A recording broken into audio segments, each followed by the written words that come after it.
مشاهدينا الكرام، طاب مساؤكم وأهلا ومرحبا بكم إلى مباراة اليوم، مباراة نهضة بركان مع نهضة الزمامرة برسم المؤجل الخاص بالجولة السادسة نظرا لالتزامات نادي نهضة بركان بالمسابقة الإفريقية عصبة الأبطال الإفريقية. هنا المواجهة التي يقودها حمزة الفارق بين الفريقان. الفريق الضيف اليوم نادي نهضة بركان بطل الدوري في الموسم الماضي يسعى من أجل العودة إلى بوابة الدوري المغربي وتحقيق نتائج بإمكانها أن تضع الفريق مرة أخرى في مقدمة الترتيب. هذا ممكن في ظل وجود 5 مباريات مؤجلة بالنسبة للفريق البركاني البرتقالي. هنا المباراة تنطلق في هذه اللحظات على أرضية ملعب الشهيد أحمد شكري بمدينة الزمامرة. المضيف اليوم فريق نهضة الزمامرة بكل تأكيد هو الآخر يسعى لتحقيق الانتصار بعد الهزيمة في الجولة الماضية، وهذا أمر ممكن في ظل الإمكانيات التي يتمتع بها والقدرة الكبيرة للمدرب محمد فاخر بما ركبه أو راكمه من تجارب كبيرة في قيادته للنسور الخضر نادي الرجاء في فترة سابقة.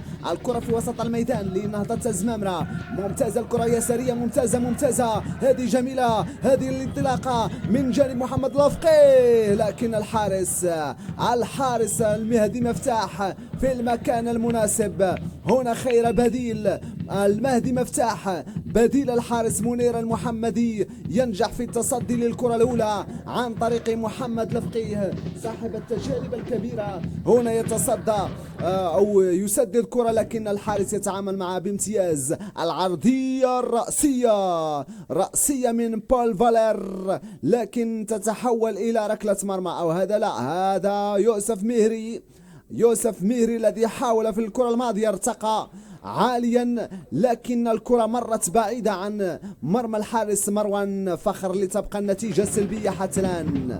نلعب في منتصف الشوط الأول ولا زالت النتيجة على حالها سلبية في انتظار الهدف الأول عن طريق محمد لفقيه. محمد في وسط الميدان يلعب الكرة ممتازة ناحية اللاعب منتصر الحتيمي. هنا التدخل من مروان وجدو، يا ساتر، هناك تدخل والحكم حمزة الفارق في طريقه نحو الإنذار وإخراج إنذار على البطاقة الصفراء في اليد على ما يبدو ضد لاعب نهضة بركان، أم ستكون للاعب نهضة الزمامرة. نتابع الإعادة. تدخل كان بين اللاعب عبد الحق عسال وكذلك مروان وجدو الظهير الأيمن. هنا في هذه اللقطة السلامات لكلا اللاعبان، ولكن على ما يبدو الحكم عاد إلى الفار من أجل التأكد من كان صاحب التدخل القوي ومن كان المتسبب في الإصابة. اللاعبان معا تظاهرا أو بدا عليهم الإصابة، لكن الفار موجود والحكم أخذ القرار. حمزة الفارق بكل تأكيد معه القرار الآن. هل هي بطاقة حمراء قادمة؟ الريد كارد في الطريق. نعم، هذه ملغية، والبطاقة الحمراء هنا ترفع في وجه اللاعب مروان وجدو الظهير الأيمن. هنا يتحصل على البطاقة الحمراء المباشرة ليلعب فريق نهضة الزمامرة ما تبقى من زمن الشوط أو أشواط المباراة بالنقص العددي. كيف سيتعامل نهضة الزمامرة والحكم في هذه الأثناء؟ ينهي الشوط الأول بالتعادل السلبي. التعادل السلبي إذن هو السمة البارزة للشوط الأول. الشوط الثاني ينطلق في هذه اللحظات. كيف سيكون فيه الأمر؟ هل نهضة الزمامرة قادر على الوصول لشباك؟ الشوط الأول لم نشاهد فيه الكثير من الفرص والمحاولات السانحة للتسجيل. هل سيتغير الأمر ويتخلص المدربان التونسي معين الشعباني ومحمد فاخر من التزاماتهم وانضباطهم التكتيكي الكبير، خصوصا ونحن نعرف الهوية والانطلاقة المدربان معا؟ هنا الكرة من جانب محمد لفقيه، التسديد لكن بعيد عن مرمى الحارس مروان فخر. هنا الذي أتى بهذه التسديدة الأخيرة لعب تسديدة كانت ممتازة لكن بعيدة إلى ركلة مرمى.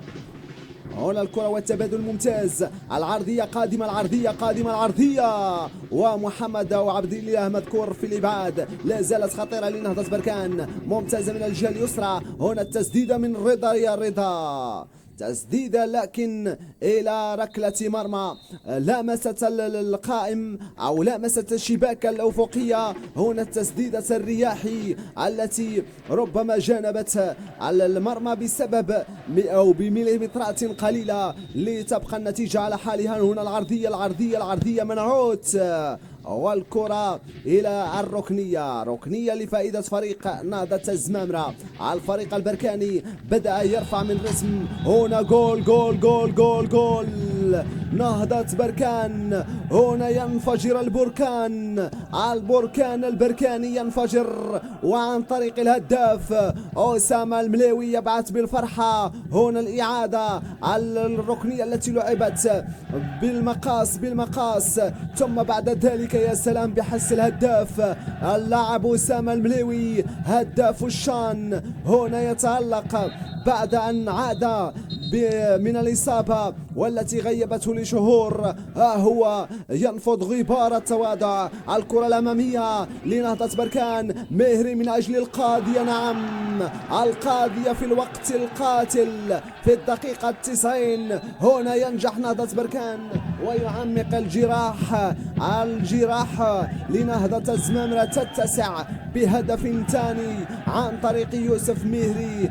للأكادير السابق لابن مراكش الحمراء. هنا ينجح في منح فريق نهضة بركان عن نقاط الثمينة 3 ليرفع بذلك فريق نهضة بركان رصيده إلى النقطة 11. وهذا ولا زال الفريق لديه مؤجلات كثيرة. فرحة مستحقة للحارس المهدي مفتاح. الكرة الأخيرة في المباراة، الحكم أضاف وقت بدل ضائع محدد في 8 دقائق. الكرة من ضربة خطأ الآن للفريق نهضة الزمامرة. يشتركان في الاسم. هل يشترك الفريق نهضة الزمامرة ويسجل هدفه في هذه المباراة؟ هدف الأول يطبخ على نار هادئة. هنا رفع الكرة، جول جول جول.